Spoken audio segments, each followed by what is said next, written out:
My name is Riley Finnegan. I'm the brew house manager here at Avery Brewing Company, and I've been here since 2010.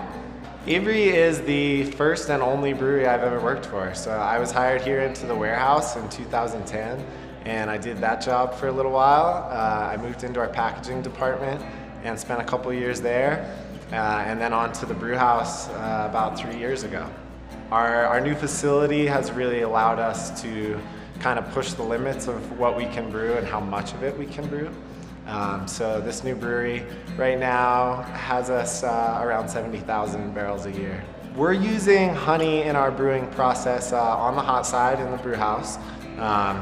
We add it to the boil kettle, and the most commonly or regularly brewed beer that we make with honey is called the Beast, which is our very high alcohol Grand Cru.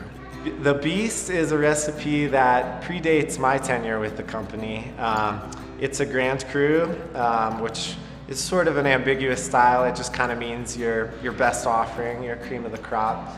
And the inspiration for the Beast, as a beer that's over 14% alcohol every year, was that we used 6 different kinds of malt, 6 hop varieties, and 6 adjuncts or additional sugars added in the brew house. So honey is one of those additional sugars that we use. We work with the Colorado Honey Company here and try and bring that in from as close as we can possibly get it to focus on local ingredients whenever we can. The thing I love about brewing is that it's kind of the perfect blend of some creativity and some science. There's a lot that goes into recipe formulation where the only limit is your imagination, and whatever you can come up with, you can brew.